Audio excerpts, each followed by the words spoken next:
시험 공부나 야근을 할 때 졸음을 쫓고 피로를 줄이기 위해서 에너지 음료의 힘을 빌릴 때가 있죠. 그런데 일본에서 에너지 음료를 습관적으로 마신 20대 남성이 카페인 중독으로 사망하면서 에너지 음료의 안전성 문제가 다시 도마 위에 올랐습니다. 네, 그래서 이 시간에는 전문가와 함께 이 에너지 음료의 성분과 위험성에 대해서 자세히 살펴보도록 하겠습니다. 고려대 안암병원 가정의학과 박석원 교수 전화 연결됐습니다. 교수님 안녕하십니까? 네, 안녕하세요. 네, 최근 이 일본에서 에너지 음료를 습관적으로 마신 20대 남성이 카페인 중독으로 사망하는 사건이 있어서요. 많은 사람들이 관심을 갖고 있긴 한데 사실 이 에너지 음료에 대한 안전성 논란은 어제 오늘 일은 아닌 것 같습니다. 우선 이 에너지 음료에 어떤 성분이 들어있는지부터 알아보고 싶은데요. 설명해 주시죠. 네, 우리가 일반적으로 말하는 스포츠 음료, 이온 음료 같은 경우에는 주로 수분이나 전해질을 보충해주는 의미가 크다면 이러한 에너지 드링크, 좀 카페인이 고함량으로 함유된 에너지 음료 같은 경우에는 에너지를 보충하기 위한 목적으로 현재 팔리고 있습니다. 네.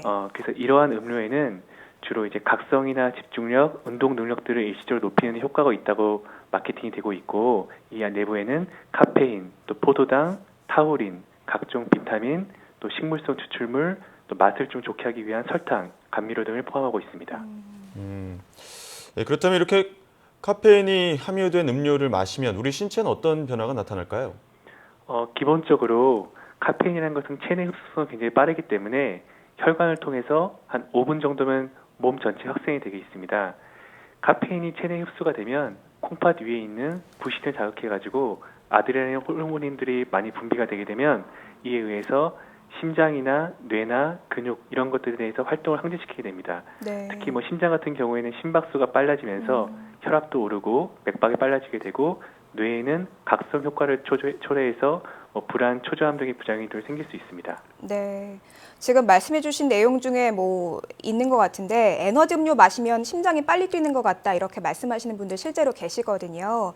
지금 심박수가 조금 빨라지는 것 외에도 이런 고카페인 음료를 마시거나 아니면 조금 많이 복용했을 때 나타나는 부작용 어떤 것들이 있을까요? 네, 여러 가지 부작용들을 말씀할 수 있지만 국내 연구기관에서 성인들을 대상으로 진행한 연구를 보면 가장 작은 부작용을 순서대로 말씀드리면 먼저 가슴이 좀 두근거리는 증상, 네. 맥박수가 빨라지기 때문에 또 잠을 잘 못 이루는 불면증 이러한 증상을 호소할 수도 있고 네. 또 어지러움증이라든지 호흡곤란 이런 것들을 많이 호소한다고 되어 있습니다. 네.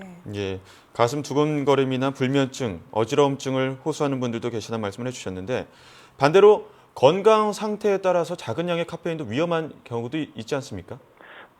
이거는 상식적으로 알고 계시겠지만 주변 분들 보시면 주무시기 1시간 전에 카페인을 커피를 한 잔이나 마셔도 전혀 문제 없이 주무시는 분도 있고 예. 네. 아침에 이렇게 모닝커피 한 잔 마신 것 때문에 그날 잠을 못 이루시고 뒤척이는 분도 있습니다. 그렇죠. 네. 그거는 이제 사람마다 술처럼 마치 카페인을 분해하는 효소가 많이 다르기 때문인데요.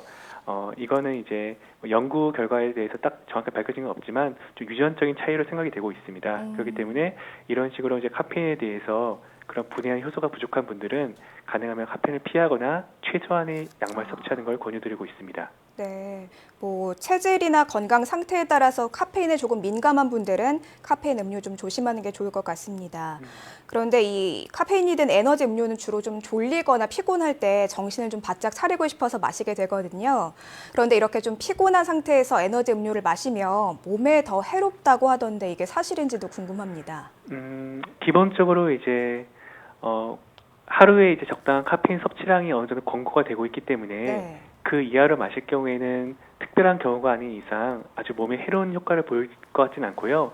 아무래도 좀 다만 이제 본인이 이제 식사를 잘 거려가지고 위장 상태가 안 좋거나 그래도 주로 위험이 있는 분들한테는 이제 카페인이 좀 더 많은 부작용을 일으킬 수가 있는데 약간 좀 피곤하다든지 졸리는데 중요한 회의가 있을 때는 이런 것들이 가지고 있는 기본적인 각성 효과 이런 거 있기 때문에 조금씩 한 잔 정도 드시는 거는 아주 크게 문제를 일으키지는 않을 것 같습니다.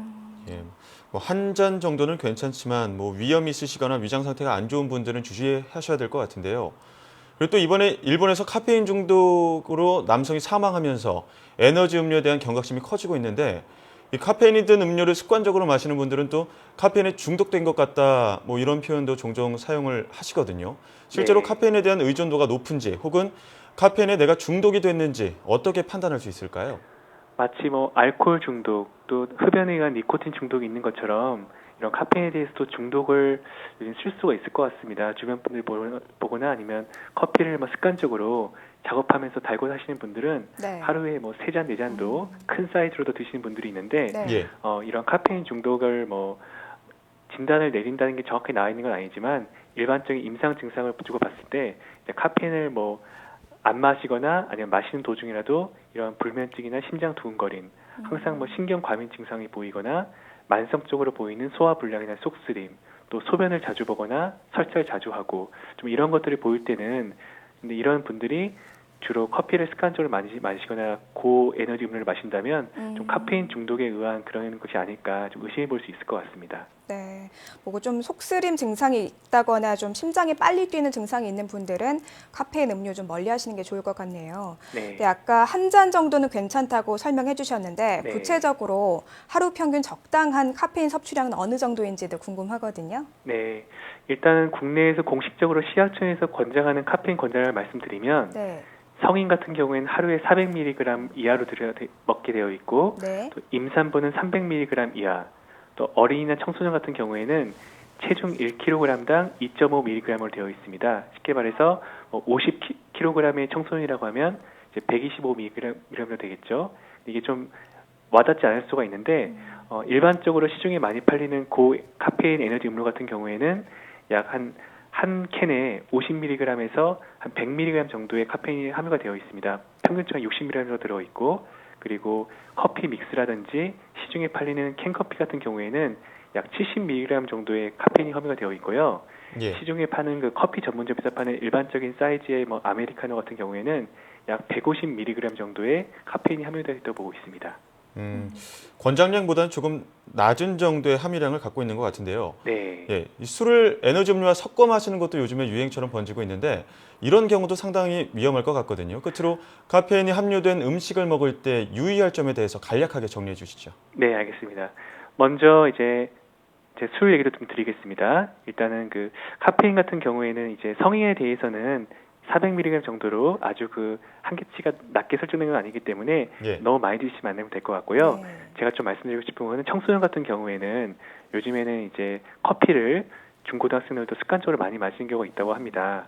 근데 이제 카페인 같은 경우에는 그 커피라든지 이런 거에 대한 카페인이나 폴리페놀이 철분 흡수 같은 것들을 많이 저하시키고 있습니다. 그래서 이 아직 영양이 많이 필요한 청소년들이 철분 흡수가 잘 안 되면 키가 좀 안 자라고 할 수 있기 때문에 성장에 문제가 될 수 있기 때문에 이런 부분은 꼭 주의를 기울이라 말씀을 드리고 싶고 요즘에 이제 20대, 30대 젊은 사람들에서 좀 선풍적 인기를 끌고 있는 그 외국계 술과 또 뭐 에너지 음료를 섞어 마시는 그런 음료들이 많은 좀 위험성을 보이고 있습니다. 왜냐하면 이런 것들을 드시게 되면 그 당분 때문에 그 네. 술의 쓴맛을 좀 줄이면서 체내 흡수를 굉장히 빠르게 하기 때문에 술을 많이 마셨음에도 불구하고 본인이 예. 많이 안 마신 것 같은 느낌을 들게 해서 더욱더 많이 마시게 네. 되고 정신이 또렷하기 때문에 운전이라든지 여러 가지 뭐 위험한 행동들을 서슴지 않게 할 수 있게 되지만 네. 거기에 대한 제재가 안 되는 상황이기 때문에 예. 이런 것들에 대해서는 좀 정말 꼭 피하라고 좀 말씀을 좀 드리고 싶습니다. 네.